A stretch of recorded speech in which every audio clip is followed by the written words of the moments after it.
Hello, and welcome back to another episode of Podcast Assemble, the show where you come for your rambling geeky download. My name's Tommy, and I'm delighted, as always, to be joined by my friend and co-host from across the pond. It's our resident ninja with a bat fetish of the pod, DL. How are you, mate? I'm good. Bat fetish is going strong. It's really gotten me places in life, you know. Where's it got you? Into Bergheim, maybe, in Germany? Remember that thing in Wuhan? Oh, okay. Yes. That's what it did. Someone's eating you? Yeah, oh my God, that's so weird. We don't know the details. We don't talk about we don't know it. the details. It's all up for debate. Well, this week, dear, That was a as strong you're as you're well aware, sitting with us, laughing his head off at you already, is none other than our resident, if you remember, that's our guest resident of the pod. It's the twisted mind behind the Stitch Up, Film Addicts Podcast, and Hit 66 Sound and Screen. It is Mr. Matthew Vaughn. No, it's friend of the show, Regs. How are you, mate? I'm well.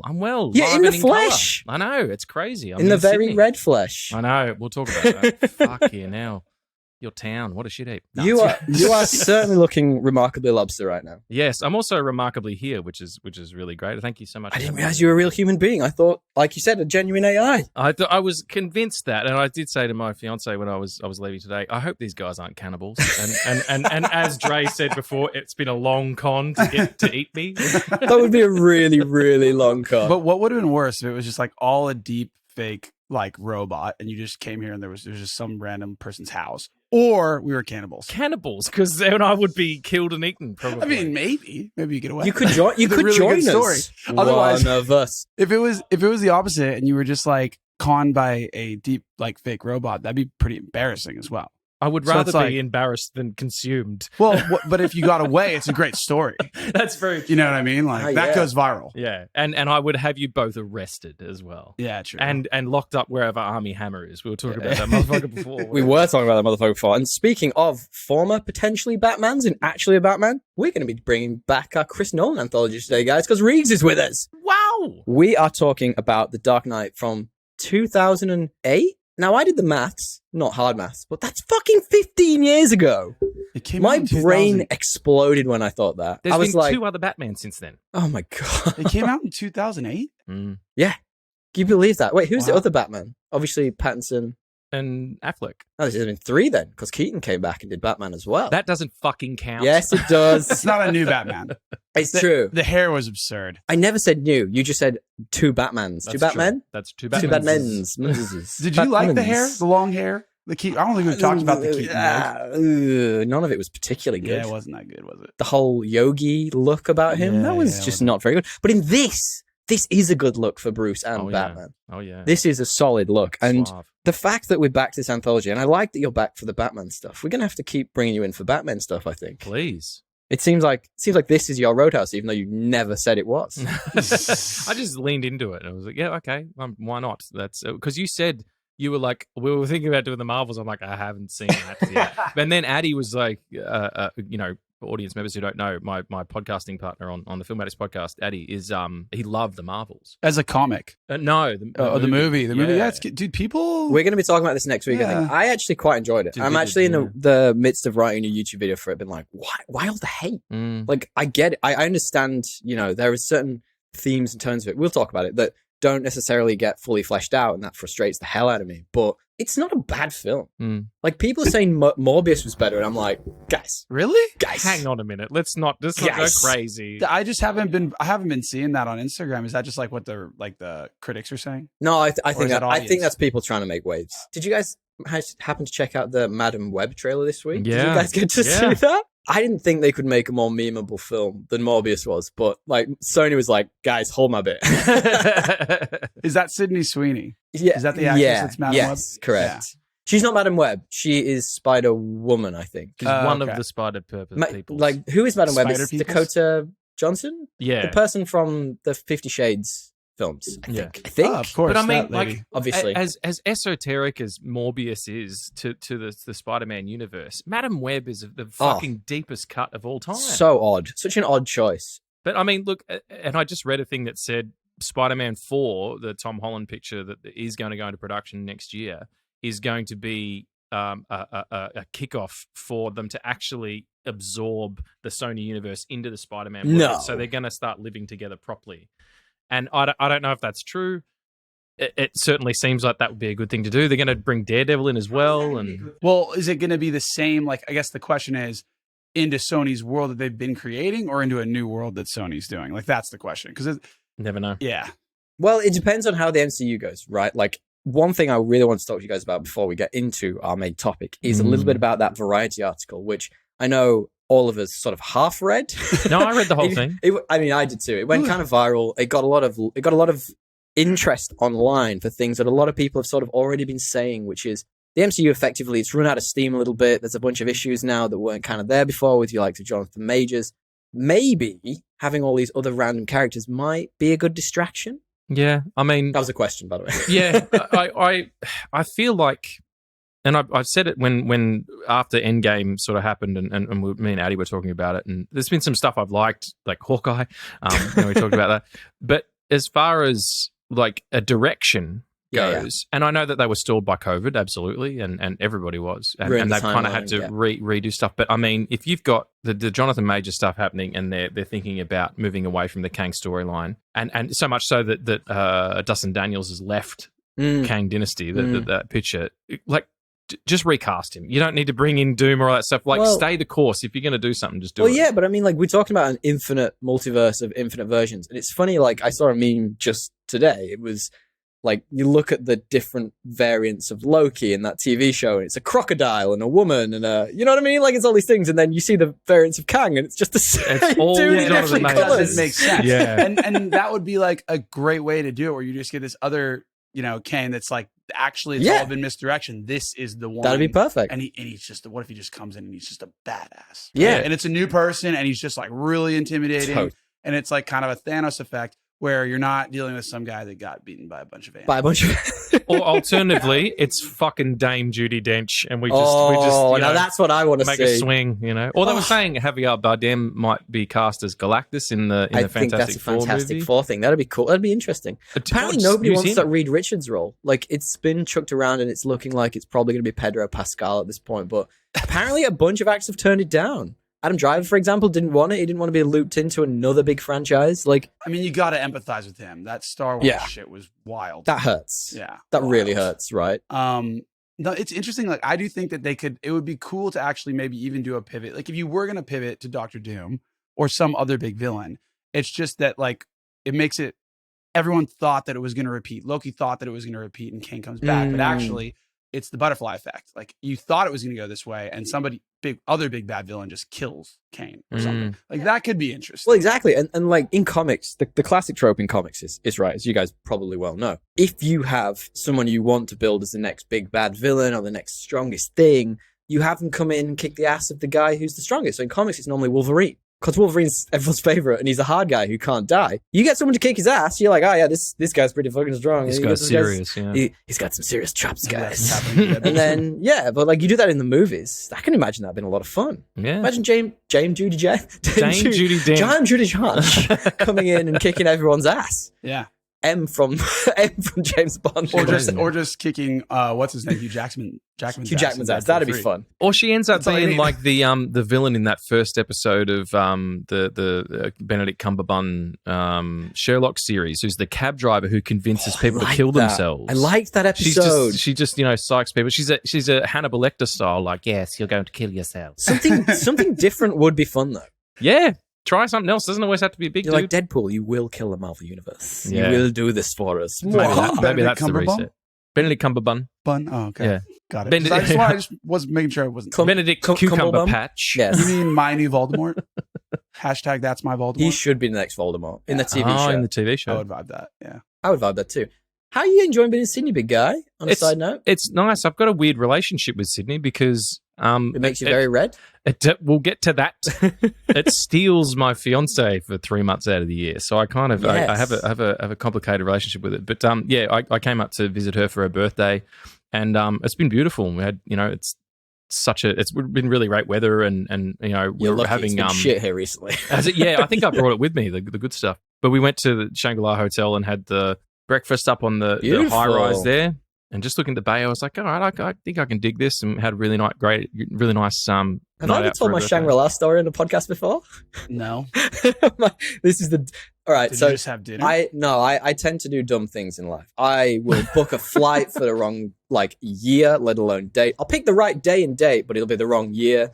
I once tried to buy tickets to The Dark Knight Rises and chose completely the wrong week. That's a story we'll tell when you come back for the next episode of this anthology. My story with the Shangri-La is a little different. So me and my best mate, we stayed in Hong Kong for New Year's a couple of years ago. Cool. And it was beautiful. Like pre-COVID, such a fantastic time. Stayed in this awful hotel, like dire, but we did it because it was cheap and we weren't going to be there a lot of the time. So we decided, well, what we'll do is we'll do that. And for the last night, we'll splash out a little bit, get somewhere a bit fun, somewhere nice.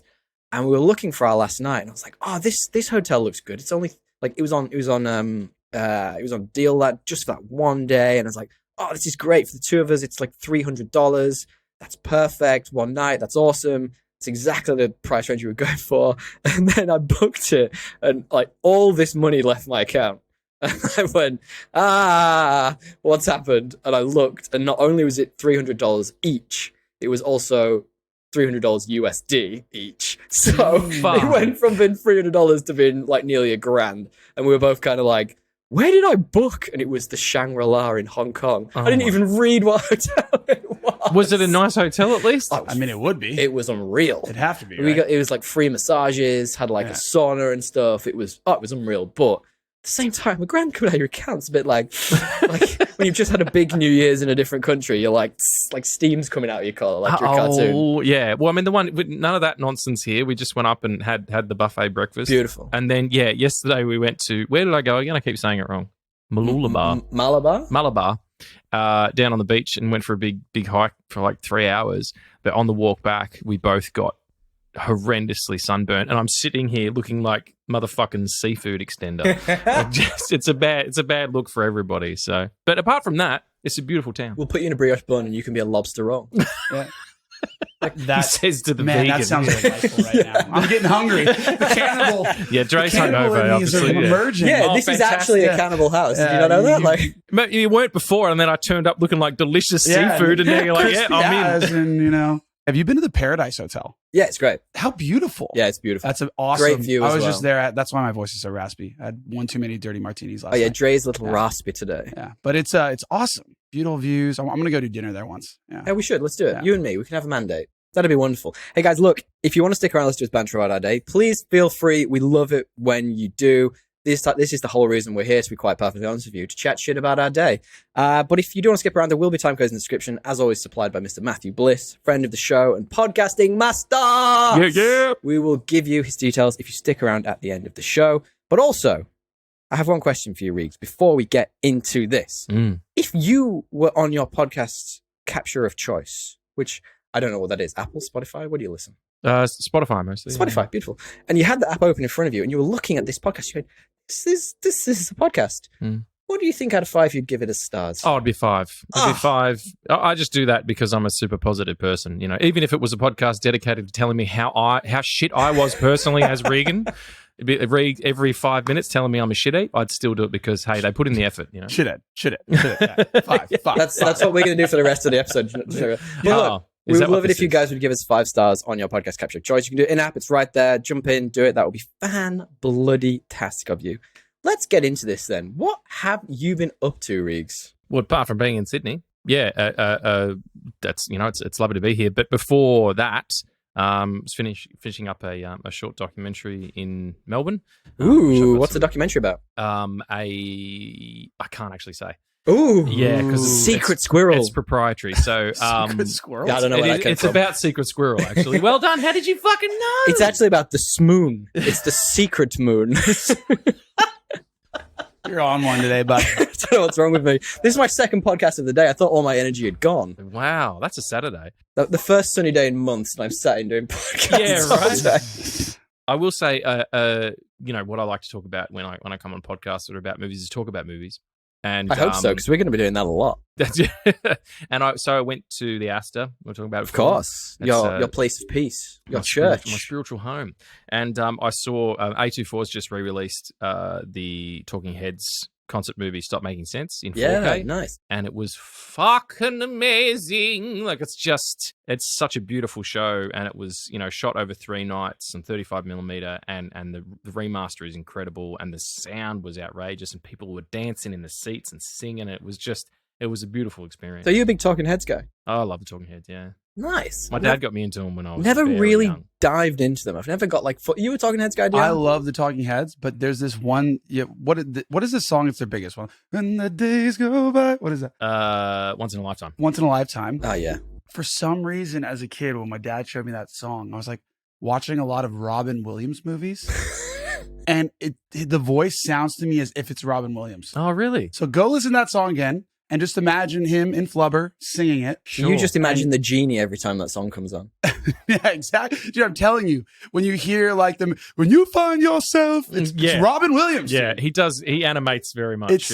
Anyway, but I am a fan. Side note. I never really got into Talking Heads. That's an interesting one. Maybe I have to give him a second chance. Just watch that movie. And like they take such huge influence from like funk and soul music, and everybody seems like they're having a really good time. They're really good live versions as well. Like, you know, sometimes you hear a song live and you're like, I like the recorded version better.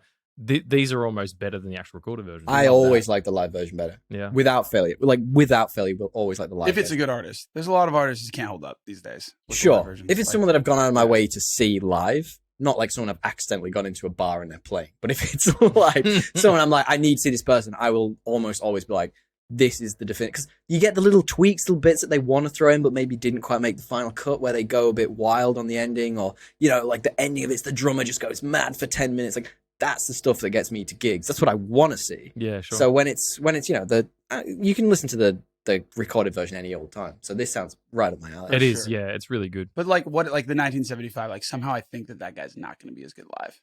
You know what I mean? Like I don't think he's going to be as good interesting live. I think in his heroin addict days, probably not. I think I don't know. Isn't he too young to be a heroin addict? Oh man, he started young. Wow. But, so the interesting thing about that guy is he had famous, in quotation mark, parents. So his parents were in soap operas in the UK. So he was pretty affluent growing up. So I think he skipped like his adolescence and went straight into being like straight to cocaine at 12. Wow. Yeah. Yeah, well, I mean, you can't be 12-year-old and afford cocaine. So he must have had affluent parents. That's the Anthony Kiedis thing, except he did Quaaludes. Did you ever read his documentary? No, I need to read his book. It's meant to be amazing. Basically, his dad would just like give him a Quaalude from the age of like 5. He'd put it in like 6 or 7 up. And he'd put it in his bandana and just go to school, have a Quaalude. Whoa. Until he was like, 15, and then he got into harder stuff. Because Under the Bridge is about doing heroin under a bridge. Under a bridge, literally. Literally when he's like 15 or like something. freebasing cocaine or something. Yeah. He's crazy, dude. My cousin met him, and he said he met him at Coachella, and he was like backstage, had like the VIP pass, and he said he shook his hand, and the guy looked into his eyes, and he was like he couldn't handle, like he was looking into his soul. Like he's got like those crazy, crazy eyes. Yeah. That would be a waste of time. I feel like Flea would be the polar opposite of that. Flea would be like this psychopath. You'd look at him and his eyes would just like flicker everywhere. What a legend. He's always on, Flea. Yeah. Oh my God. So he was in a movie I watched recently. God, what movie random was that? one. What movie was that we watched recently? That. I was like, why the hell Amsterdam? is Flea in this? It wasn't Killers of the Flower Moon, was it? No. We've watched something recently, and it was definitely DL. What have you been up to, buddy? Give us a thing. Dude, I've been doing quite a bit, man. I finally started watching This Is Wrexham. So nice. A couple episodes in. I'm excited to get your thoughts on that. It's pretty fun. Yeah, it's really fun. I guess it's like it gets really heartfelt. I mean, it already is. I feel like. Oh, it gets even more so. I kind of feel like Ryan Reynolds is a bit more of an intense dude though than I realized. Can be. Like only in the sense that like if you're a business partner, I suddenly realized he's like very like he's a business. He's guy a steward. Well. Yeah. And you can tell that what's his name, McElhenney. Yeah, he's not as like he's kind of just doing it for fun. You know what I mean? I think you'll find as you go through. Do you know what this is, by the way? Have you heard about This Is Wrexham? Yeah. Okay, cool. So for anyone who doesn't know, This Is Wrexham is a basically documentary about Ryan Reynolds and Rob McElhenney taking over a football, as I would say, club in Wales. That's a failing football club, and it's their progression towards trying to get them out of mediocrity, basically. And the interesting thing I think you'll find, Dale, as you go through is that McElhenney's got a lot of acumen in areas that maybe Ryan Reynolds doesn't. So when they're doing a lot of the stuff like meeting potential business partners or there's a part like later on when they get given the keys to the city. And McElhenney is way better at that stuff. Like I feel like Ryan Reynolds gets kind of scared when there's like not scared, but when there's a big actual audience in front of him. I think he's a bit like, holy shit, like he's not a stage guy. Yeah. And he sort of shies. He's good. He puts a character on and he'll do his bit, but it's definitely a character that's there. Yeah. Whereas McElhenney, when he's there, he's really genuine. He's clearly got that astuteness to him where he can be like, this is part of my life, and an honesty to him. I vibe that, especially for like the city stuff, because his whole thing for buying it was like the Philadelphia connection. Totally. Which like totally makes sense for Wrexham, I think, from what I've seen of it in this documentary. Doesn't look like a stunning place to live. Like, dude, we've talked about this so many times. Everyone says, I want to move to England. And you're like, no, you want to move to London. Yeah. There is a massive fucking difference. But what about like Archer and the rolling hills of Wales? Yeah, there's some some beautiful areas. But if you want to live in a town where there's actual stuff to do, it's shit outside of London for the most part. Maybe Manchester and Leeds. It looks like there's much to do there, to be honest. Anyway, I digress. So I was watching that. What else did I do? I got into the Beatles documentary part 2, the Get Back documentary. I struggled so hard with that. Oh, well, if you don't like the Beatles, it's kind of hard to watch 4 hours. I love the Beatles. I just don't like how the story's been told. It's this weird, like, flat, linear thing that doesn't really seem to progress. Well, it's just a super intimate look at how they operate as they're getting ready to record that one big special they did on top of. Have you seen this, Regs? No, Addy talked about it because he loves the Beatles, but I'm not a huge fan, honestly. Beatles or Stones? See, that's everyone that's always a trap. Says that. That is a trap because I'm kind of like neither of those. Like, I mean, I like them fine, but of that time period, I'd be more interested in listening to Creedence or. I thought you were going to say Creed. Then I was going to say Man. Creedence, and you are fired from the podcast. Me higher.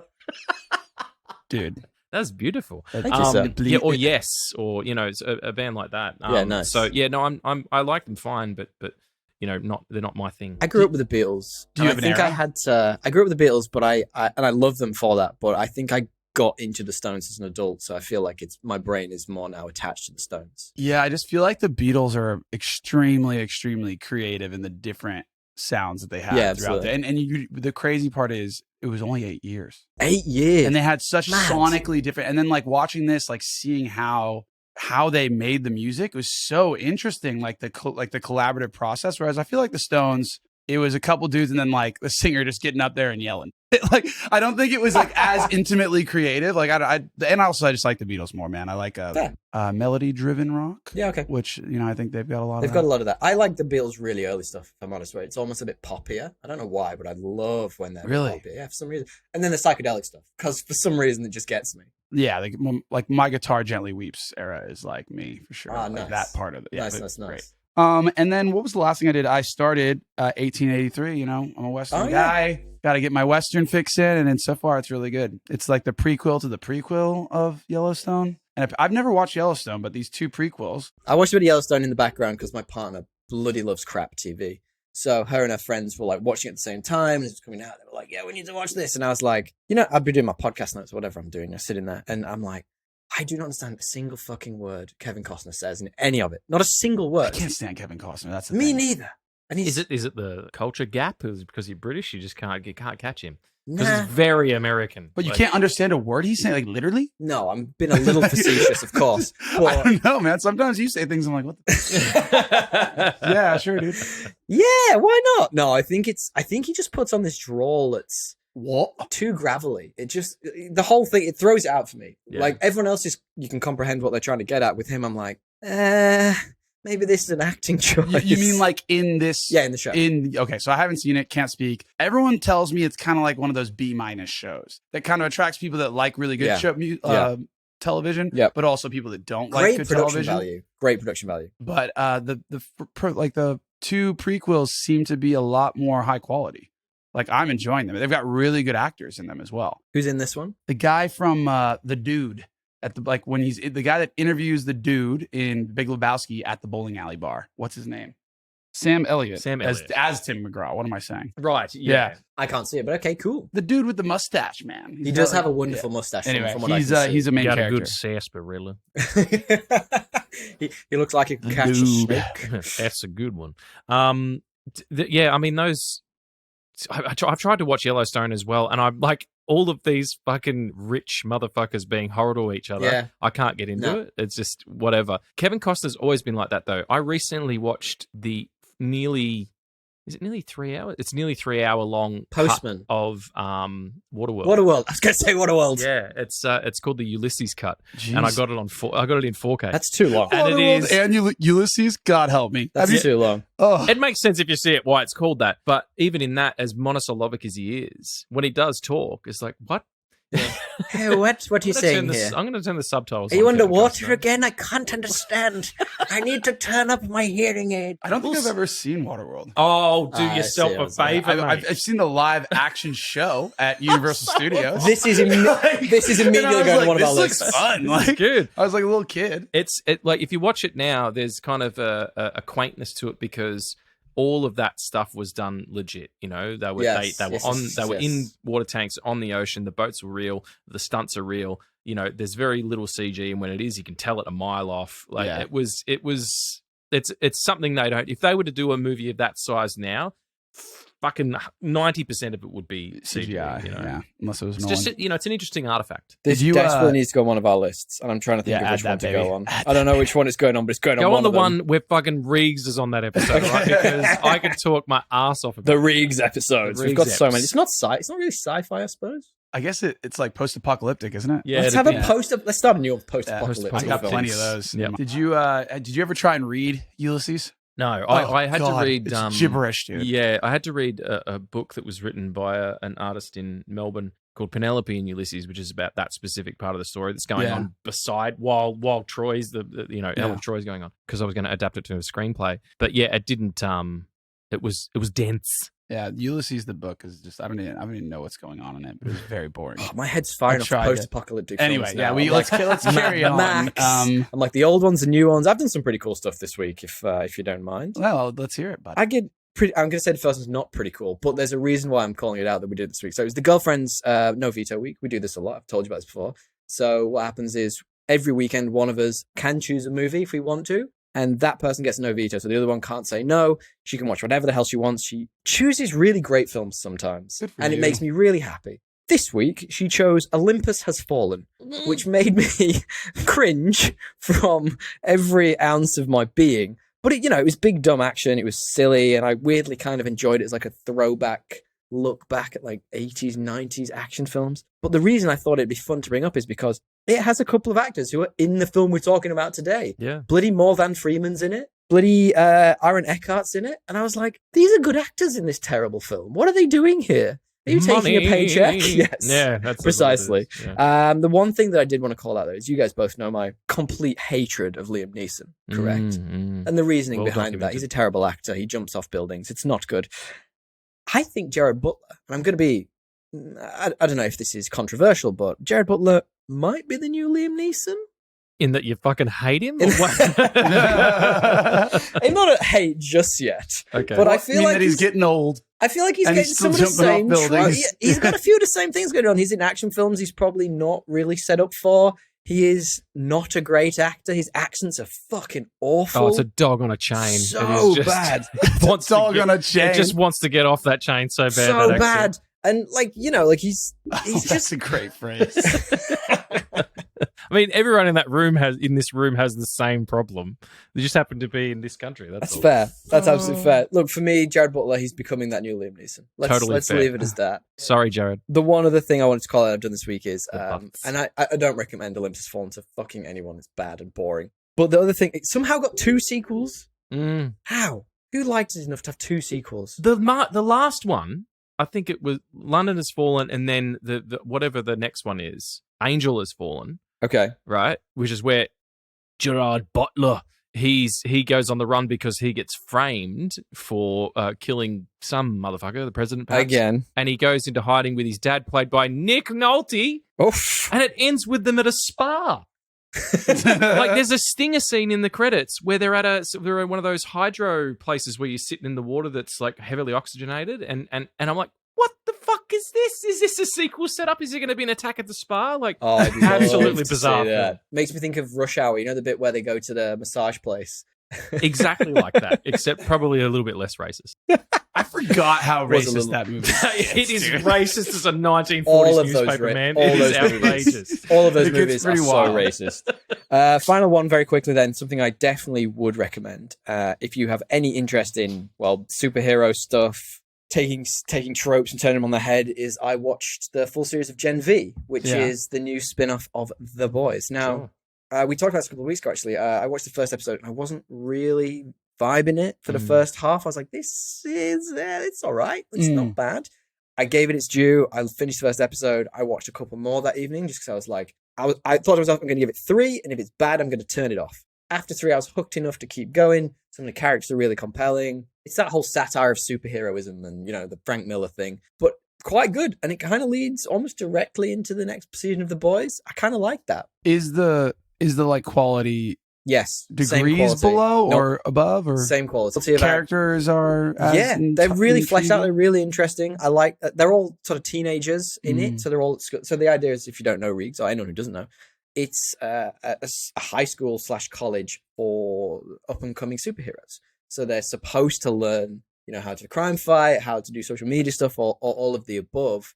But what you find out quickly, and it's in the trailer, so I'm not spoiling anything, is that it's actually a facility that some of them have been experimented on in there as well.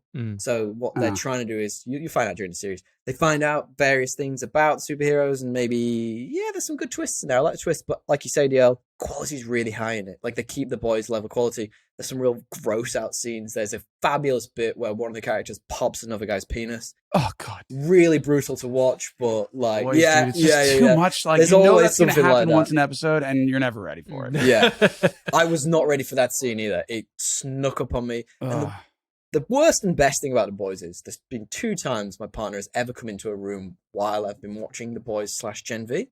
First one was, have you seen the second season of The Boys by any chance? Yeah. You know the part where the man goes really small and goes into the guy's penis? Another penis trauma. That was the first time she walked in. Terrific. Sat down, stood up, walked straight back out. The second time was when this guy's penis exploded. Now, I don't know how, but I managed to convince her after that it's not just about dumb, penises. It's dumb trash. It's not all about penises. This is a dumb teenage drama at its core. You can stick around for this one. She watched that. She actually really enjoyed it as well, which is nice. I thought you were going to say the part where he's like fucking an octopus.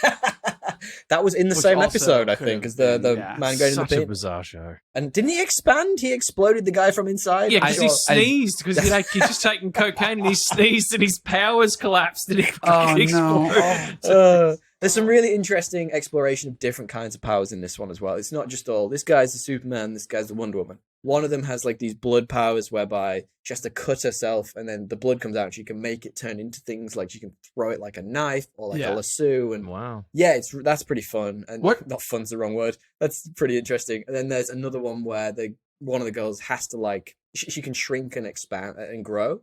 But the way to do it is by her calorie intake. So if she wants to shrink really fast, she's got to make herself vomit. So there's this like through line. You don't see a vomit in particular, but there's this through line of like the mental health aspects of that. It's quite well done, to be honest. Does she? So she shrinks and gets bigger. Yeah. Does she explode a genital?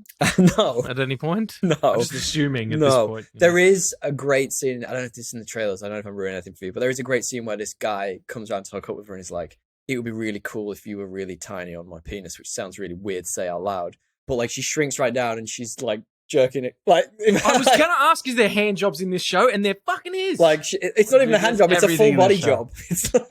A full body job. Where is it in the timeline? Is it like before? It's between. I think I don't actually know that, but I think it's between 2 and 3 because it's supposed to lead directly into season 3. Yeah, they're talking about it. Yeah. The meme I sent you is about Homelander and Superman. It's like what they teach you about U.S. history, and it's Superman, and it's like reality Homelander. I'm going to go ahead and just assume that's the case if you're the resident American in the room. Dude, I mean, like, well, at least like when I was a kid, they don't talk about like no, they do not all the massacres. They're like Columbus sailed the ocean blue in 1492 or whatever it was. They don't tell you about all the other stuff and that he stole all the other stuff. The dysentery. He was just like a really bad dude. But then we got to watch Killers of the Flower Moon, and I've never quite got over it. So why don't we just go? Why don't we just carry on with life? A Columbus movie that also depresses me. Jesus Christ, maybe not. Guys, let's move on swiftly. DL, I'm gonna throw to you, my man.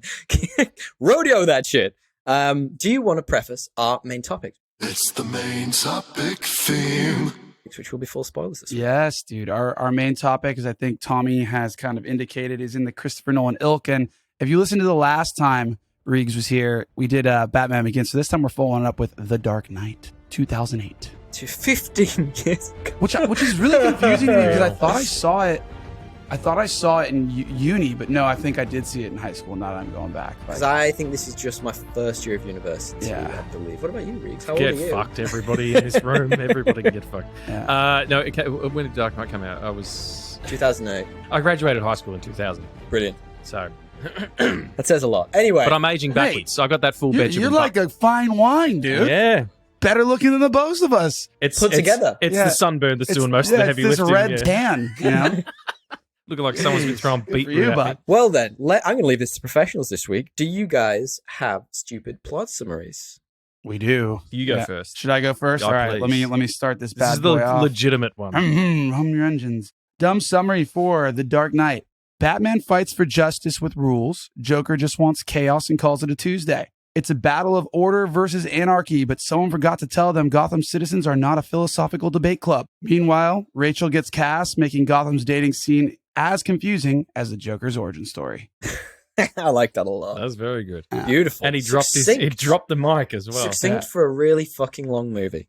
Reeks? I've got two. They're short. The first one is a more legitimate one, much like DL's. The high bar for series sequels conceals its true nature behind capes and Mad Men. This is a Jim Gordon story. Yes. Vibes. It so is. And my silly one is, imagine a female protagonist so poorly conceived that even after recasting, they still fucking kill her. That's the best. It's just like, That's a winner That's, right there. that's just punchy. That's a winner It's right not there. really a summary, but it's punchy. It's a summary of her existence. it's a summary of that character from Katie Holmes to the Guggenheim or whatever. We her are name is. going to talk about that because I have opinions on that character. She's what's his name's sister, right? Jake Gyllenhaal? Yeah. I think so, yeah. Speaking of, this is bringing Maggie. all the bad boys back together. This is bringing back such some casts, right? So Christian Bale's back, Michael Caine's back, we have Gary Oldman, Morgan Freeman's back, Cillian Murphy's back, but we've also got some fantastic new additions to this lineup. So Heath Ledger is the Joker, who we will talk about. Posthumously won the Oscar, if I'm right. All right, Aaron Eckhart has Darby Hent. I'm going to leave that in there. Darby That's Hent. fine. Darby Darby Hent's in Hent or this. Darby. We also have Maggie Gyllenhaal, as you mentioned before, who is replacing Katie Holmes Correct. as Rachel. I have opinions. Do you? Do you wanna Just before we get into the meat of it, Please. you guys used to have a segment called Goofy IMDb, I've and wanted to I've bring this back for so long. I've had one for each episode I've been on, and you've ignored it. So Oh. I'm doing it this man. time, and this is the fantastic William Fichtner, Okay. who Hang on, is. are we going to show our current Goofy IMDb picture champion before we jump into William Fichtner? Oh, sure. Who's been Please. held off for a hot moment. But she's back, baby. Thanks to you, Riggs. I appreciate you for bringing this up. This is Lady-in-Waiting Susan Berger. So What a name. none of us are entirely sure what this picture is about. Riggs, can you explain this to our fabulous listeners? Oh, come on. That's a mugshot. That's a fucking So, mugshot. for anyone who is new to Goofy IMDb picture, this isn't about saying this person looks ugly or this or that. It's like, IMDb is your, like, that is where people find you as an actor. That is your place of peace. That is your church, as Reeks would say. And why on earth would you have this as your picture? What is she in? What's the movie? It's a long story. I can't remember off the top of my head. We'll come back to it. What I will say is that looks like a site that you'd see at like your random DMV in Reno. Like, what's going on there? Maybe she's been in Reno 911. She looks similar to. She's changed it. She's Oh, changed her probably IMDb for the picture. best. She was listener. She heard, baby. Someone What's her name? told her. Samantha Berger, Are you- listener of the are you- pod. What else has she You're been very in? welcome. She's been in Brooklyn Nine-Nine, I know that. Adds up. She was in The Tragedy of Macbeth. Oh, she was As the one of witch the lady. lady. I don't think she was. But anyway, No, we'll carry no. on. Who was yours, mate? Mine Who's the challenger? Mine is William Fichtner, who is quite a wonderful actor. You'll know him from Go, Black Hawk Down, Armageddon, Crash, and he's in this. And he's the guy who's the manager at the mob bank that gets done. yes. You and your friends are dead. I That love guy, him. right? His IMDb picture, though quite, It's all right. quite nice, right? It's all right. So the hair and everything, he looks like a person who you would see smoking outside of a hospital. Yes. You know what he looks like? He looks like he's sucking on a lemon. He's like, Yeah.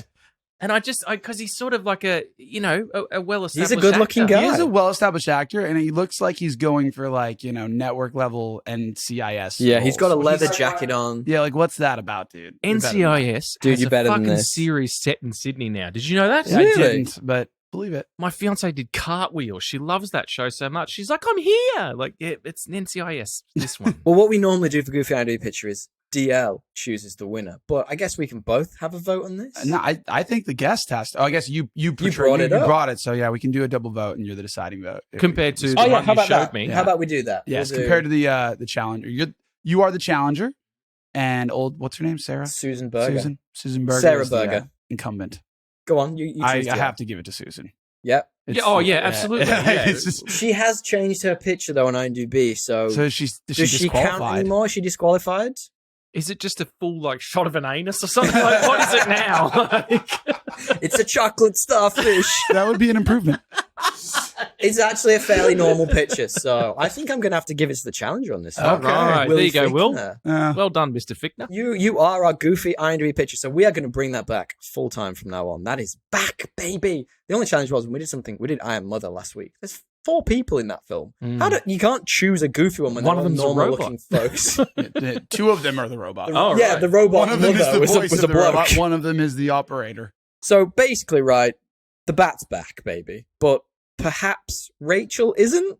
Like that's the easing into this film. Yeah, it's the follow up to Batman Begins from I think it was 2003. I should probably know that we talked Begins in about 2005. 2005. Okay, so that was only 3 years after. Yeah, 3 years in between. What really worked for me in this film was the ambiguity of the Joker. I'm going to go straight into this. This is full spoilers, guys, so we're going to be talking about this. The movie's 15 years old. You know? Yeah, what worked for you in this particularly? I think, to that point, 2 things to say about the Joker. One is 2 people have won Oscars for playing this character, and fucking no one talks about it. That would be the equivalent of if Bela Lugosi and Christopher Lee both won Oscars for playing Dracula. You know what I mean? It's a really weird thing. But to your point that you said before, or Nick Cage. Tommy was like, or Nick Cage, yeah.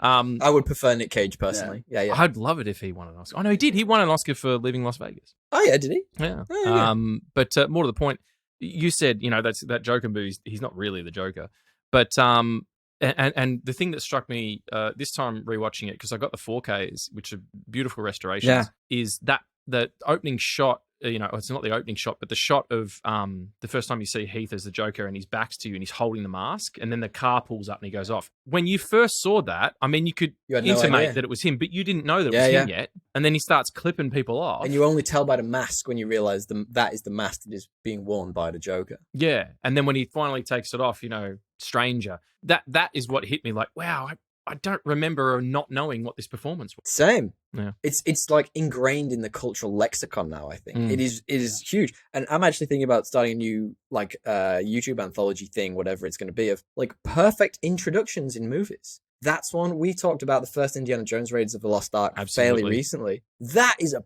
perfect introduction to a character. And I'm just thinking, I mean, there's so many really, really good ones. And just like getting into it a little bit, talking about it, makes me feel all warm and fuzzy inside. I'm like, the first time you see that and you realize at the end it's the Joker and he does the whole like, no, I have to kill the bus driver. It's perfect. Yeah. Like wall to wall perfect. And I think that is such a fabulous way to set up this film. I mean, the performances, why it has such a through line and why to this day I still enjoy rewatching it.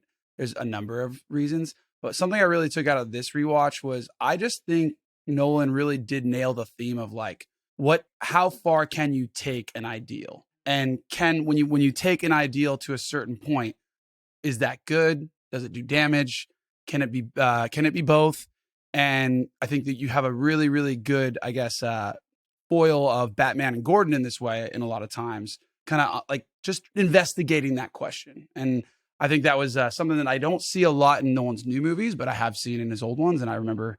Now, it's interesting you say that, because I am going to be a little contrary in this. Contrary, shall we say? In this. Contrarian. Yeah, I'm going to be that in this episode, because this film just gets lavish with praise all the time. And not many people pick at the little bits, the little threads. And there are some bits. And like, I was watching it, and this, admittedly, it's been a really tough week at work. I was very tired when I started watching it. This is the first time I've ever watched this film and been like, this is a really, really long film. You know what I mean? Like, third act drags. It's so. I mean, don't get me wrong. I actually really like that exploration of Two-Face and how they dive into that, and we'll talk about that in a moment. But I got to that part where Rachel dies, and I was like, holy fuck, there's another hour of this to go. And like, there's nothing bad with that. And in fact, I loved it. When I was in the cinema at the time, I remember being like, there's another hour of this to go, amazing. But on a rewatch this time, I was like, that's a lot. And I think it talks to a lot of the good and bads of Nolan that we talk to a lot of the time when we go into his anthologies, that some of the things that I would have really liked him to do more of, you know, more Rachel. What is her personality? You know what I mean? Like he's no good at, he doesn't seem to be that good at that. Whereas the other side of it, so the big spectacles, the flipping of the truck, the Joker's madness, like works so well in this, but there's just little things that I'm like, I think I totally vibe you on the Rachel. I mean, I don't know who you either have to sacrifice. Yeah, agreed. And give Rachel more. Like, I just don't think there's enough space for because you're doing Gordon, they do investigate Bruce Wayne pretty heavily here, and his basically cognitive dissonance of like, the system's fixed itself, but he ignores the fact that he is the reason why they're able to get all these criminals. Yeah. Like, it's still broken.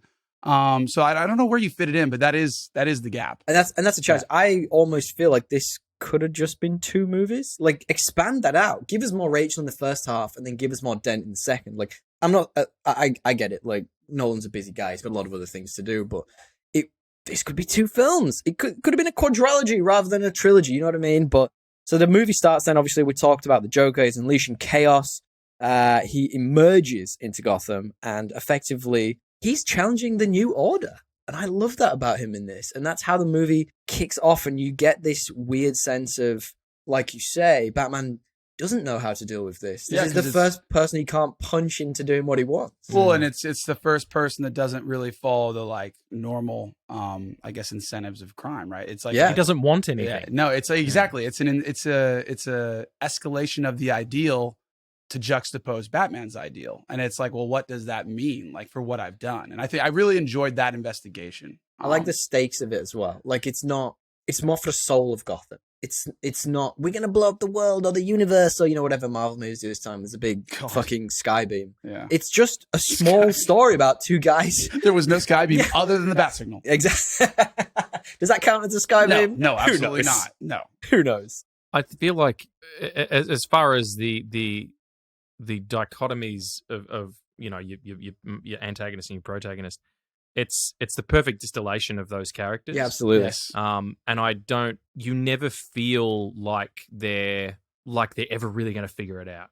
Yeah. It's what Joker says at the end when he's like, you know, you won't kill me because you've some sort of self-righteousness, you know, or to justice, and I won't kill you because you're too much fun. I think we're destined to do this forever. Yeah. And that's what it is. They will never be able to understand. I remember there was a comic once where they gave, I can't remember who wrote it, but they gave the Joker antipsychotics and he became lucid for a period, and he spoke to Batman and he was like, no, I just fucking hate you and I love killing people. It's not because I'm crazy as well as this. Yeah. And that's what I think about Heath. And because the character is so ambiguous, like you said before, in that he has multiple origin stories that he tells. Yeah, nothing in his pockets but knives and lint. You know, he just is. I love that. He's such there is no, like, Ra's al Ghul Liam Neeson's character wanted to destroy Gotham because it's about order, and it's about, you know, clarity and removing decadence and, you know, removing opulence to bring this all. It's almost communism, you know. It's like the exact opposite. Like, that's why it's such a good, like, that's why these 2 movies actually service each other. I think in a way that I'm not sure the second services the third, to be honest, if we're talking about the whole trilogy. The Joker's plan is almost a critique of Ra's al Ghul. Yes. Yeah. Well, it's like in a way, the complete juxtaposition of it, like you're about to say. And that's fascinating as like a distillation, like you say, of like, what was Batman's end game in that first film? Like, he wanted order, but he wanted his order. So why is his order better than Ra's al Ghul's? And I get it. It's the violence that it takes to bring that order. But violence can do a very different thing, as you can see in this movie. And then you go up against something from something so regimented and to your point, principled, to something that is just the opposite. Like, totally. Seeing Bruce Wayne handle that, it was interesting to me. I think the thing that really struck me the first time I saw this movie, and it didn't necessarily strike me the first time I saw Batman Begins, because Begins keeps a little bit of the gothicness of Gotham, especially when you see the projects and all those regions. But this is basically just big American city generic, right? Like it's Tim Burton's never seen Batman like this before. You know what I mean? Yeah. Like the first thing I struck was that the world building it's moved way beyond any of the comic bookness of Gotham being that gothic type city. It started being with they stopped shooting on backlots, like they shot on sets, almost exclusively, like shot in the buildings and on location in Chicago. And sorry, you look at the Batman with Pattinson, they did the same thing, but they just did it in like Scotland where those types of architectures remain. So it's very much, I think, a choice by Nolan to be like, this needs to be an Americanized city. Yeah. And having it be more angular. We talked about it on the Batman Begins episode that we did, where the color palette desaturates as you go forward with these films to the point where Dark Knight Rises is almost black and white. And I think it's he does that in order to accentuate what you're talking about, because it's a really the two schools of thought about what the Joker is and what Batman is. It's almost like socialist and anti-socialist, and there's also can be a capitalist and non-capitalist, and it's that. And in order to do that, you have to make sure everything's nice and sharp. It's really interesting. This feels like the realist Batman city we've seen. But then the Joker's almost like a cartoon. It's like stripping a cartoon out of like his world and throwing him into this, like you say, this perfectly saturated, perfectly angular city, and seeing all of his round edges. It's fascinating. Dropping him into that opening scene where he walks in and you even my jokes are bad, like that scene, and you're like, okay, this is like the energy changes completely, and that's Heath. That's 100% Heath. Like, it's not so just good. The Joker. I love the part where it's like, I love how they don't like have to they do explain it at the end about the whole dichotomy of Batman's view versus. But like they give little hints throughout where he's like, just fucking do it. I want you to do it. Like when he's like driving at him, I was like, I didn't pick that up the first 5 times where I forgotten about it, and I liked it a lot. What do you guys think about? There's not many superhero films or in general films that have like a rising arc of like introduce you to 2 villains and do it well. I think that's the point. And I think like this one is the closest I've seen to doing it well. So you might maybe you disagree, but do you have any thoughts on that? Well, the Batman films are the sort of the progenitor of this being a problem. Yeah. They did it, Batman Returns, okay, you've got the Catwoman and the Penguin perfectly, even more so than Batman in that film, they're perfectly drawn out. They both get an origin and it makes perfect sense. And they're great together. But then you get into those other ones and you've got like, Poison Ivy and a version of Bane. And it just kind of, it all gets a bit too muchery. But in this, because Joker is directly responsible for, and as much as he says, I'm a dog chasing cars. No, he's not. No, he's not. He's absolutely knows what he's doing, and he's super calculating, and he gets where he wants to be, which is to destroy Harvey Dent. And then as a symbol, he backs off. Yeah. Created by Batman. Like, that's what I was going to say. Like the real interesting part of this is that it isn't necessarily the building of 2 villains through the whole piece. It's the building of a hero and then crumbling him to becoming a villain. And that's what I think Nolan's done really well here. He subverted your expectations. You expect exactly that. The villain's going to be a villain all the way through, but maybe not. Perhaps, there's another way to become a villain that we haven't maybe introspectively thought of before. But let's ask the real question. What do you think of the Batman suit? Sexy. It's fucking sexy. Is it different than the first? Yeah, it is a little different. Yeah. And then he has to change it halfway through because he's like, I want to turn my head. The functionality of it's really interesting, and I do like the leaner costume. I think it's cool, Me and too. It's more sort of like the helmet, and the battle armor, and it doesn't. It feels more battle cumbersome. armory, doesn't it? Yeah, it's got that vibe to it. What do you think of like the gliding? See, they kind of take that out of this a little bit. In the first one, fucking glides everywhere. Well, now he just literally flies, or like can just jump out of buildings and land. It's it's got a little bit of that comic book bookiness to it, which I appreciate. I think it's that shot where he comes off the tower in Hong Kong and swoops around. You hear the score sort of pulls out for a second. You hear the flapping, and then he turns his body in and barrel rolls in midair and to go through a window. So he pulls them closed and then loses all the updrift and goes straight through that window. Like it's the action is baller in this movie. There's some really cool scenes. Yeah, dude. right. Yeah, let's come back to action in a minute. Let's just talk. So the plot then, effectively, as we're talking to, is it builds up Harvey Dent as potentially being the White Knight, the hero, the actual hero of Gotham. Yes, And the Joker manages to flip that on its head by kidnapping Rachel, killing her. We'll talk about Rachel in a second. And Boom. And Harvey becomes Two-Face, which is because he has his face burnt off effectively. And there's a really interesting element of that, which is we all know that Chris Nolan doesn't love CGI, but he wanted to do that practically with makeup to his face to make him look like, you know, this is a real thing. But he found that whenever they were adding practical effects, it always increased the volume of his face or added to his face in some way. And he was like, well, if he's had his face burnt off, it's going to need to be reduced. So he went with the CGI route, which I think works like really well for that character in this. Yeah. And he's one of my actual standouts in this. Every time I watch this, I always think about Heath. I always think about Morgan Freeman, Michael Caine, but Aaron Eckhart, like, God, he chews a lot of scenery in this. He's really on fire in this film. Rachel!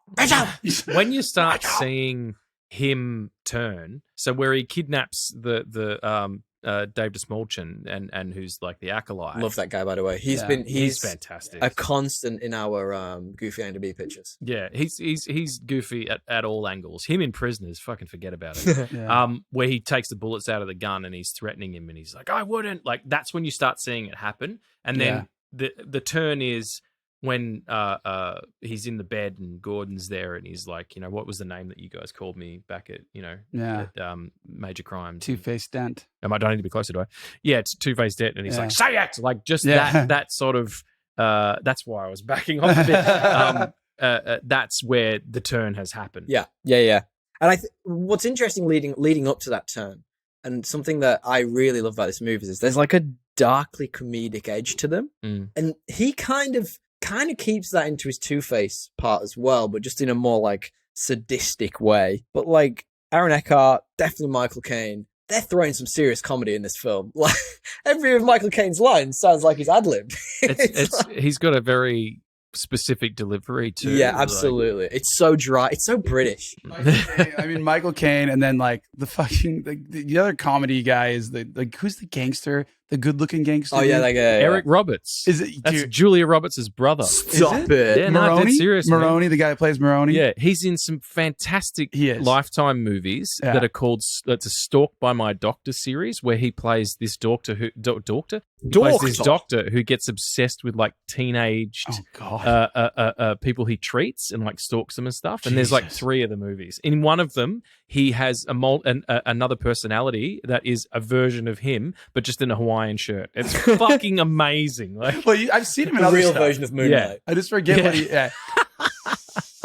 Just put a Hawaiian shirt on, guys. That's his fourth personality, actually. But no, Maroney. What was I going to say? He has a freaking line where he's like, who are his friends? Friends, have you met this guy?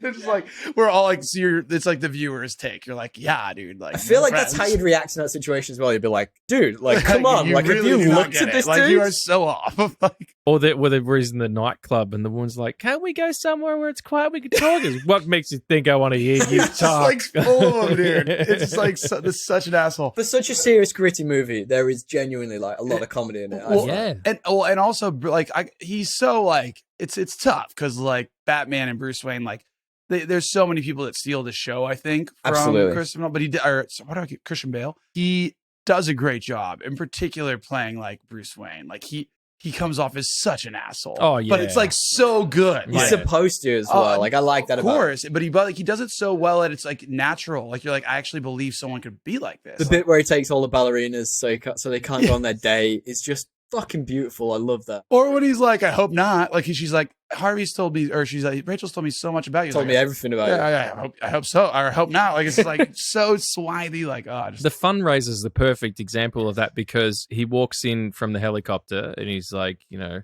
even his hand gestures are weird. Like you know, nice campaign slogan, Harvey. But, you know, blah blah. And that's him being Bruce Wayne. And then a little bit later on, she comes out and says, you know, Harvey might not know you well enough to know when you're making fun of him, but I do. And he's like, no, I meant every word. Like, that's then the real Bruce Wayne who's talking, who, you know, is speaking to someone who knows he's Batman. Yeah. And then later on, before he gets in the costume, when he fucking chokeholds Dent to knock him out when the Joker turns up, she's like, what are you doing? He goes, they're here. Like, he does the Batman verse. Within that one scene, he's 3 different people. You're right. And that's like all within like 2 minutes. Exactly. Yeah. I actually joked there's a really funny bit later on in the film. I found it funny. But so you know when later on Lucius Fox is given the wall of screens and he can find, based on mobile phones, quite an interesting idea. Very Big Brother. Like, they're the only two people in the room, in a sealed room. And Lucius Fox knows who he is, but he's still talking in the Batman voice. And I'm like, bro, just talk normally. Like, why save your ass. Save your ass. Method, exactly he can't drop it. Otherwise, he might can't. drop it when it's important. That's very How true. about Morgan Freeman with that's so true. It is a character. How about Morgan Freeman with the one-liner like, wait, so you've discovered this billionaire is secretly a vigilante selling military technology, and your plan is to blackmail him? So good. Exactly. Sound, dude? Yeah. That guy's such a dick. Yeah. Can I just outline that in this, Maggie Gyllenhaal is absolute trash. Like, I don't know what it is. And I know you like her in this. I don't think she's a bad actress. I just think she's got, what does she got? You know, like she doesn't have a lot. Much to give. In fairness, she doesn't have a lot to get her teeth into this film. I think we kind of talked that. But at the same time, like, you go from Katie Holmes, who I know she's not amazing in that first film, but she does the fear scene really well when she's supposed to be terrified. She had the scarecrow toxin and all that stuff. She's not great though. She's not, but then I don't want to wait. You go from a C to like an E. Like, this is like a major step down. Surely you can do better than Maggie Gyllenhaal. Well, I think like Maggie Gyllenhaal's acting was undeniably better than I don't know. what's her name? Katie Holmes. Katie Holmes.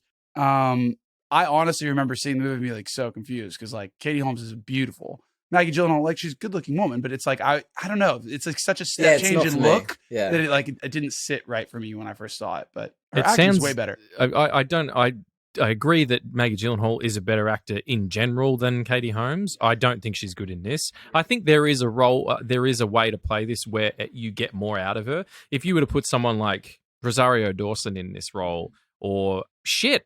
Heath was at the time. I mean, they were kind of not together anymore. But if you're talking about Dawson's Creek cast, Michelle Williams, like, she would have been better as it. You know, she don't want to wait either. Yeah, she don't want to wait either. Why did Kate Holmes get dropped for this movie? Do you know? Scientology. I think it was like a Tom Cruise thing. I think it was that too. I think that might have also been an excuse. Like, Nolan was pressured to hire her. I'm sure of it. You know, it's like, hey, it's Warner Brothers. Can we get some Kate Holmes in here? And he's like, you reckon? Whatever. Like, I just want to make Batman. Yeah. Yeah. And then after that, he's like, done that. The Prestige did really well, like surprisingly well for what it was. And they're like, hey, can you come back and do another Batman's? We love it. And he's like, yeah, for sure. But, you know, I'm going to recast. Fair. So the movie then carries on as the Joker plays, the Joker plays mind games with Batman, right? And he gets into this moral dilemma where he grapples with the Joker's escalating chaos and the public's reliance on Harvey Dent. He's got to make some tough decisions about Gotham as the film carries on. And I really like when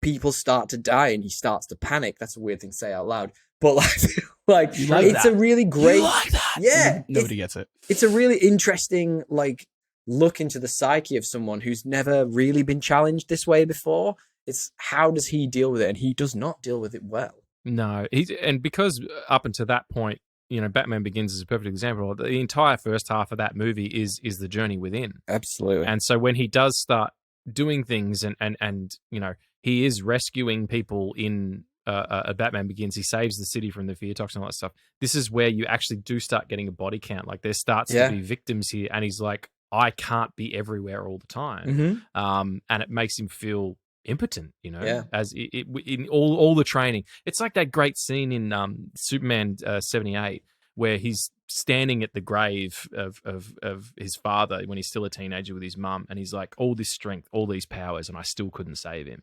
That's what Batman's in. Like, no matter what he does, it's never going to be the right choice. Yeah. I mean, that is the interesting thing about Batman. He isn't super in any way. Even if he was, like, Gotham's so screwed. Like, how is he going to save? But the thing I mentioned up top, and probably a constant nitpick I'm going to have with this film, is that, so let's say we're at the point where Harvey's now Two-Face, we have the blowing up the hospital, all this stuff is amazing. It's so engrossing, and you're so invested, you put so much emotional energy into this film already, and then you look and you go, there's still another hour of this film to go. And I'm like, I don't know where you cut bits out, but the pacing to me, like, as good as this film is, and as engrossing as it is the first few times you watch it on a watch back, I was a bit emotionally exhausted by this point, you know? I feel like I don't know what I'd cut out. And I'm not asking for an answer here, but I'd be interested to know what you guys would look to. Yeah, I'd probably the ferry scene is interesting because it's almost an exaggerated version of the choice that Batman has to make Yeah, when exactly. he goes to save a Dent or Rachel, and Rachel ends up mince. But Wow. the part of the boat that you remove for me, and I think you can still make the point that Nolan's trying to make, that the Joker is wrong overall about society. People. They won't eat each other. I think you Unless you don't come to lean, our house. unless I come here Our and house get murdered. Have we actually? in the middle of the. Sorry, Did we actually mention that on this podcast? I can't remember, earlier? but- I think we did. I've said it a couple of times. So But yeah, the ferry stuff, you can remove all the stuff inside the ferries with all those people totally. and still get the point across. It can still be a couple of cutaways, the same way that you do in disaster You keep the tension. movies. Yeah, Yeah, absolutely. and you keep the tension, and then it still becomes about Batman saying, you were wrong. I've been very good at avoiding that leads into a great scene, which is the action scene where Batman has to go up the building and realize. Well, it's a dueling crescendo. There's a lot of those. in Yeah, this yeah. movie. There's like 2 dueling crescendos every 20 minutes. Yeah, Like, exactly. I love that about this. I think the action in this is really well done as well. Like it somehow captures a grandiose scale of Batman, but it's also really personal as well. There's a lot of hand to hand I notice in this. Yeah, I couldn't cut the ferry scene. Maybe you cut it down, but I couldn't.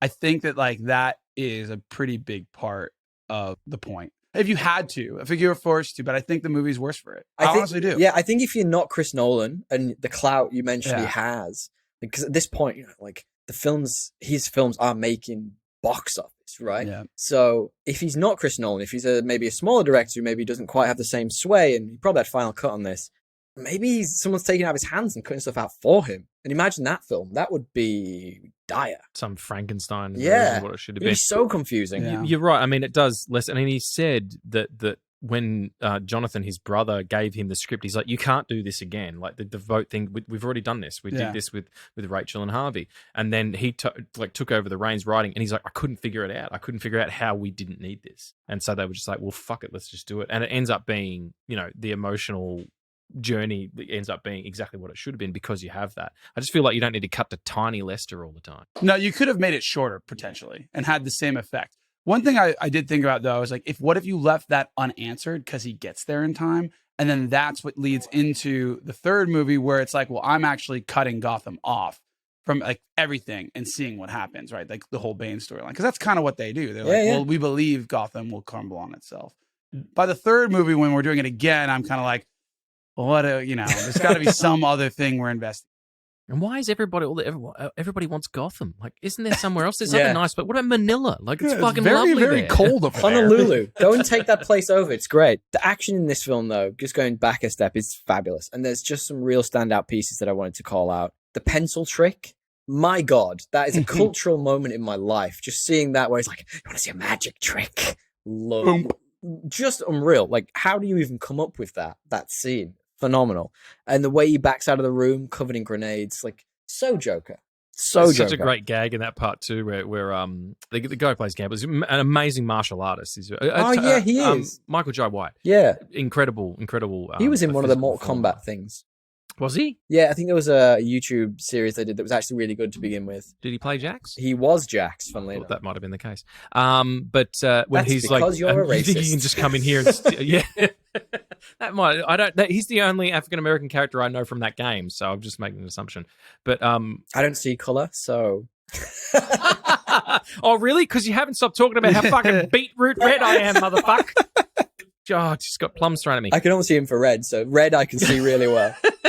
You only see red. But he says to the guy, he says to the Joker, he's like, "You think you can come in here and just steal from us?" And the Joker goes, "Yeah." It's not a cheap suit. You should know you bought it. You bought it. It's Yeah. like that's a dark humor that I've been talking about the whole time. I love There's it. some other really good bits, like the interrogation scene. Absolute masterpiece. Batman Bruce loses shit, doesn't know how to deal with this guy. There's just so many little moments. But there's one thing I wanted to call out, going back to my nitpicking ways, of course, is where are the Bat gadgets? Where's the stuff coming off his belt? Where's his grapple gun? You don't see any of that stuff. The only one scene you see anything, it's not really even his, is the one where he is in Hong Kong and he gets paralifted out of the building off the. Well, whose is it? Where's his shark spray? When they're on the boat, he could go. Where's his shark spray? Did everybody else hear that? What the fuck are we doing here? There's no such thing as shark spray, and I question bear spray's effectiveness. Bear spray. Yeah, that's a spray. Okay, all right. Talking about a predator that has a spray. Bear spray is the thing. Is it to make them go away or to make them Yeah, come it's to like you? if they're coming at you, it's like a crazy. It's kind of like pepper spray on steroids. Right. So kind of the ending of this film then is digress. You know another digression that sometimes happens? Yeah, I wonder, it's great. like, you know, some people think about like the fall of Rome and, you know, I'm all about collapse yes and you know, for do you. you think about Rome a lot? We talked about this last Yeah. week. So I think about whose hair is better, Christian Bale's or Leonardo DiCaprio's Right. in their best Ooh. Christopher Nolan film. What do you reckon Bruce Wayne's best hair is? I think it's got to be Batman Begins. It's good in Batman Begins. In what part though? Not that foppish when he comes back to Gotham for 5 minutes and then fucks off again. It's Yeah, not that's bad. Yeah, that's no, bad hair. No, that's actually at its worst. Yeah. But like later in the film, he's its peak. And then you got to compare that to Leo and Inception. I think Leo wins. Leo wins every. I think Leo have wins. had more than one, time where I've been watching Inception, going, "How does he do it? It's It's staying back so good. beautifully." Like, yeah. It doesn't make any sense. Anyway, I digress. That's a I digression. find myself moderately erect whenever he's on screen in those films. So, Moderately. do you know He's what- got a I- semi- I think they're both very attractive men. If you ever know, as soon as you notice this, you'll never look at Christian Bale the same. He's got like a mole or Yeah, a he does. wart, Yeah. like in his eye, and It's a thing. and whenever I look at it in my eye, it just goes molly. I can't help it. It's I think just at some scary. point, But like, it's if his he hair. doesn't We were get it talking about looked his at- hair, not his mole. I like Christian Bale's hair personally, but Leo's is just thick. Yeah. It's a thick. It's a boy good hair. thing that once your partner listens to this and also sees you watch another episode of The Boys with some kind of penis coming up, she'll have no questions. She knows that I'm a trisexual. I'll try anything once. Come on, man! It's 2023. No one's Sexuality? straight anymore. Like- Sexuality is a spectrum. Spectrum, my man. It's a broad. I'm somewhere on the spectrum. So the film ends Agreed. effectively with Harvey Dent being crumbled by the Joker. He kidnaps all of Gordon's family. He makes Gordon choose between his son and his wife. But the Batman takes the fall because he can run. And I think that's a really interesting way to end this film. You subvert him from being a superhero into the villain. And it's not about, we as the viewer know what he is, we've seen it, but it's more about what other people think. And you don't get that a lot in these films. You don't often hear about what people think about the Avengers, even though they tried to do that and failed miserably. It's more about, the public opinion. And, in today's day and age, you think about like social media, all those things, like the public opinion would turn so fast. So I find that a really interesting ending to this film. I think some people are like, Batman's the best. Some people are like, Batman sucks. It's a spectrum. Superhero loves a spectrum. Let's talk tones and themes then before we wrap up then. Let's do that. We've done a lot of it in this already, but like, Regs, do you have any tones and or themes for this movie? Well, yeah. I mean, it's like I was saying before. It's about these two opposing systems of thought, and it can be allegorical for any two opposing systems of thought. Absolutely. In Chinese philosophy, it's Taoism and Confucianism. Like the two ways that you go about doing things. Not saying that either Taoism or Confucianism is the Joker. Yeah, which I'm one? trying to find the connection. Yeah, but just that two schools of thought that are opposed, but almost kind of like pointed in the same direction. Yes. So I'd say, Yes. it is the dichotomy of thought. Would Interesting. Would be Yeah. my Yeah. one. I think, I talked about it a bit, but it's like how far can you push an ideal? And like how have it written down. Give me a second. Order versus chaos I had, the Someone makes escalation. Sorry, living with the Nerd. consequences of your action. How often is that explored badly in films? I feel like in this, the consequences of Bruce Wayne becoming Batman and, the escalation of supervillains getting worse and worse and worse, it feels real. I feel like they did it pretty well in Civil War. Yeah. When Vision says in the 8 years since Tony Stark's become Iron Man, there's Definitely. been more events. And Definitely. there's a causality to it. Yeah. I I think feel this is like a better the- job of showing rather than telling. Yeah, exactly right. And also the consequence of that being that, at the end, Gordon says, why is he running? Because we have to chase him. Yeah. Yeah. And he can take it because Yeah. that's what it is. I think it's like it's an investigation of like how far can you take an ideal and Yes. to what effect. Absolutely. All right.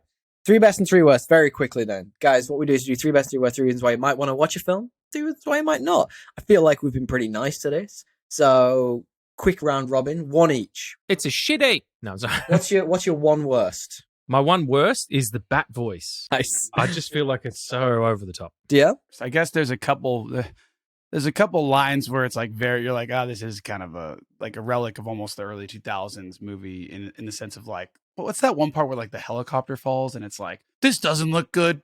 Goes back, this looks real bad. It's like there's a couple of moments where you're like, but I mean, come on, that's not why you watch. I have nothing.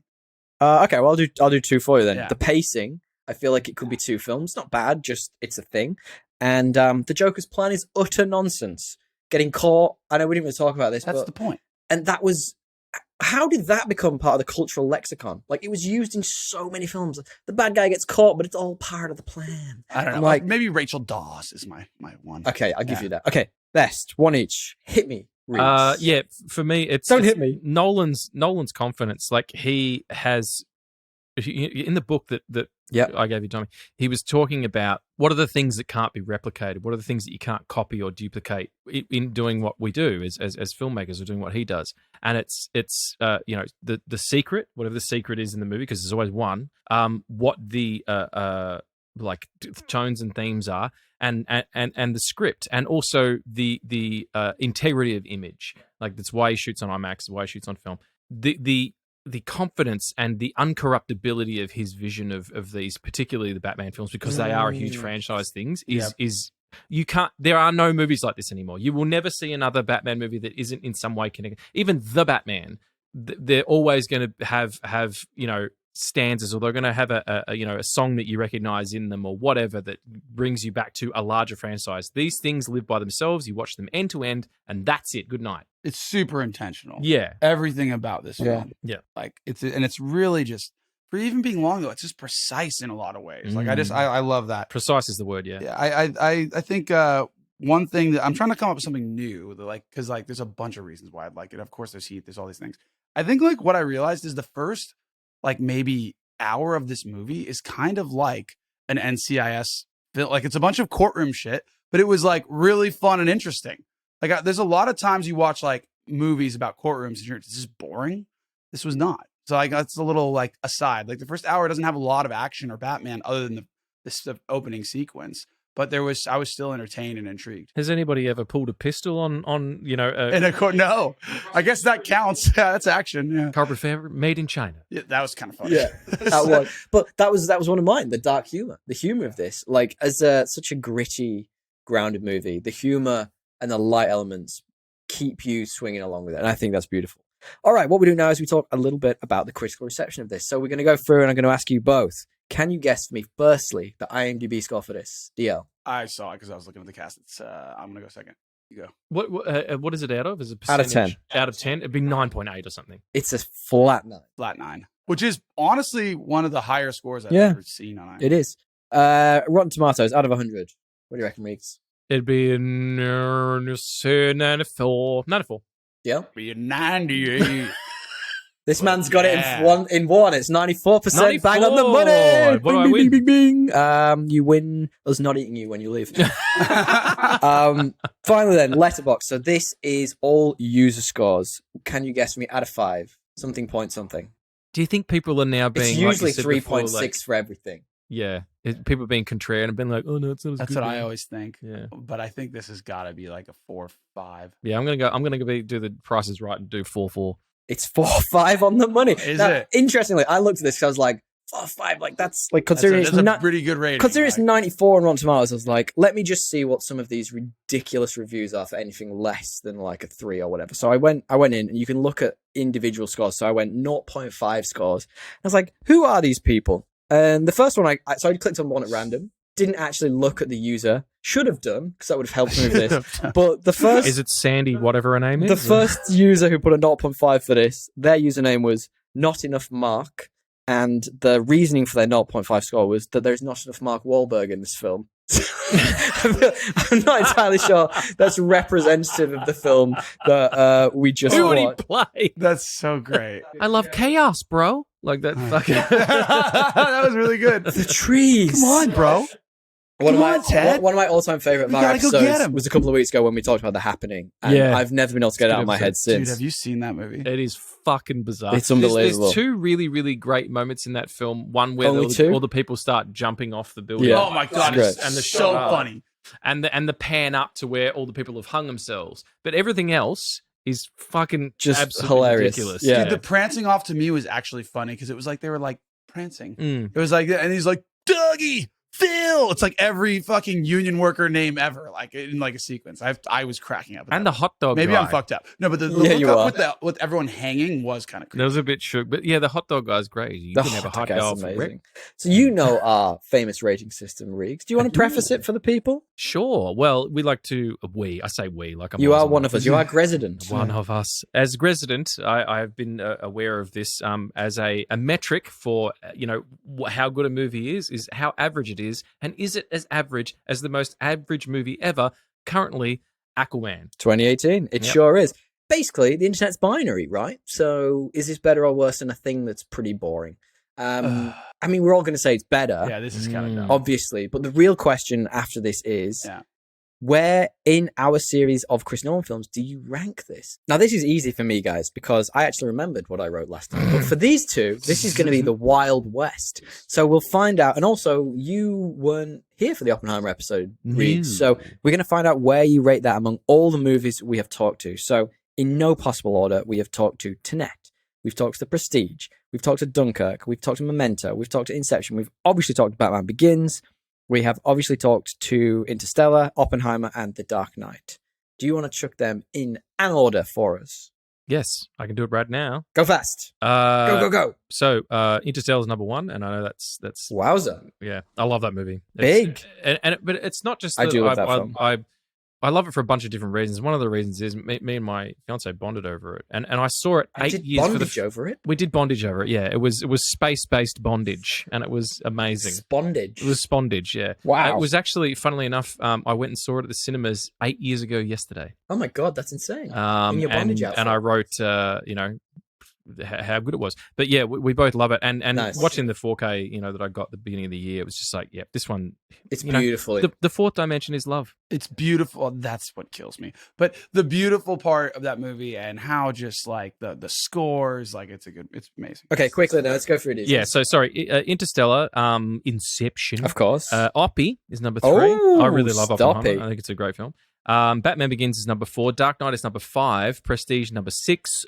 Tenet is number 7. Memento is number 8, and Dunkirk is number 9. Wow, there's some really spicy reviews there. Ooh. Yeah, I'm gonna go backwards. So 9 is Tenet. Yeah. 8 is Dunkirk. Wow. 7 is Opie. 6 is Memento. 5 is Batman Begins. 4 is Interstellar. 3 is The Prestige. 2 is The Dark Knight, and number 1, of course, for me is Inception. Cannot crack on. Interesting. Okay, I'll do mine very quickly then. So, of course, in the last place, Tenet. Of course, from our perspective, mine and DL's.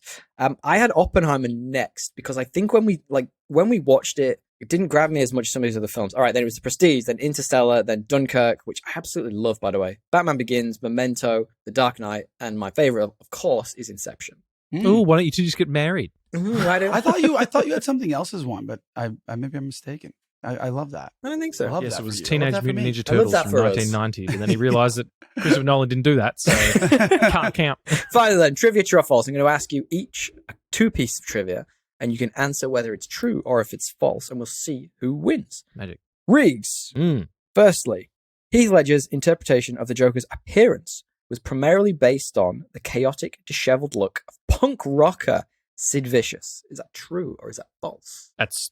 Well, maybe not primarily, but in part it was based on that. Yeah, absolutely. It was. It was also combined with the psychotic mannerisms of Malcolm McDowell's character, Adam Delage from Clockwork Orange, which I find fascinating. Yeah. And you can see all of that. And we didn't really talk even about all these tics and all the cool stuff. But all right, DL, true or false? This was the first comic book movie ever to reach over $500 million worldwide. Is that true or is that false? This came out after Spider-Man. That's false. It's actually true. And it was the first. It's actually true because it was the first to reach $1 billion worldwide at the box office.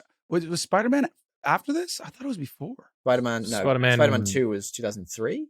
I thought that one was the first to get. Didn't hit $1 billion. Anyway, there we go. Fair enough. I probably fucked that up, but that's fine. No, you probably didn't. Riggs, true or false? The bus crashing backwards into the bank in the opening sequence was much harder to pull off than anticipated. The bus had to be taken apart and reassembled inside the building.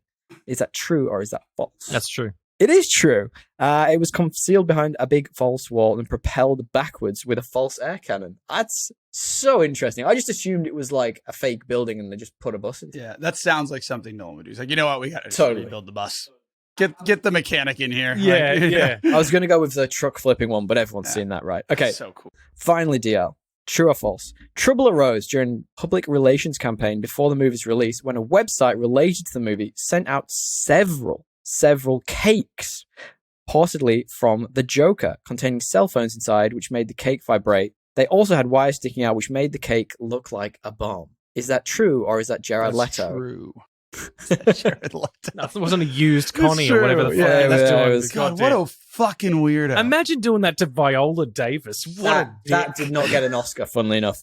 That is actually that who he true. did it? One of them Yeah. was a news station which received one of the cakes and believed it to be an actual terrorist act and had the building evacuated. Oh my God. Terrorist effect better. It's like way better than sex offender. Yeah. I think we all win in this respect. So ultimately, this is up there with the best of Christopher Nolan. It's up there with some of the best performances of movies of all time. It's wonderful, and we have loved talking to it with you, Reeks. We do. And I have one question for you guys before we Are you going to ask me to be your best man again? No, Because I don't know if I can take that only again. one time. Fully. Jeez, that'd be bad. Riggs, where can our lovely listeners find you? Melbourne. But later. Just come to my house. Later today. It'll be this evening. You can find me there. You can find me on the Film Addicts Podcast with my man Addy, which is a good time. And you can also find my company Hit 66 Sound and Screen on most social medias, and we're on YouTube, and we do fun stuff with lights and cameras. So come check us. If you have any interest in our podcast, and if you're still here, my God, why? But also, it sounds like you might do. You will probably like the Film Addicts Podcast because those guys have a great rep. They're a lot of fun. And it's just a good time to listen to. It is. We were talking about before. It's extracurricular. We just do it because we have fun, like hanging out and talking guff. Two movie lovers. Yeah, exactly. That's the way it's got to be. DL, do you want to wrap up the show? I'll wrap it up, man. A big thank you to Matthew Bliss for editing this week's podcast, editing and mastering. Thank you, Sean. What was that? We both made weird noises at the same time. My brain was overwhelmed. If you'd like to hire someone to edit your podcast, head to matthewbliss.net and book a consultation today. If you want to hear his work, from My Home to Yours, an expat repat podcast where Matt and his wife share their experiences and advice for others going through some. And for everyone else, the Dead Drop is back as well. And the Dead Drop is back. I hear he's going to talk about the secret squirrel. He's going to figure out what that is. The Smoon. He's going to tell us what the Smoon is. I digress. Check it out. I'm sure it's nice. It's a lot of fun. It's 10-minute, less than 10-minute episodes of gaming insider news. So you can cut out the bullshit. You know, you don't want to, when you read an article and it talks about everything that's ever happened in gaming before you get the one bit of thing, you actually click the article. Like in variety padding. Exactly. Where he cuts all that bullshit for you, you just get the highlights. And Spoilers, it's real. Alan Wake 2 apparently is amazing. Apparently it's I fantastic. need to buy it, but I can't spend the money, dude. It's too expensive. Maybe These I'll buy it for games, Christmas. $90 for a video game. Just wait till it's in the bargain bin. DL, I mean, you do an episode on it, you could probably claim it on tax. That's fair. we aren't a business yet. Thank you very much for today. Thank you, Tommy. Thank you, Reeks, for joining us too. Yeah, My really, pleasure. Glad to it's be been here. awesome, man. Thank you. Later, Until next skaters. time. Yeah, later, skaters. Tally ho, baby!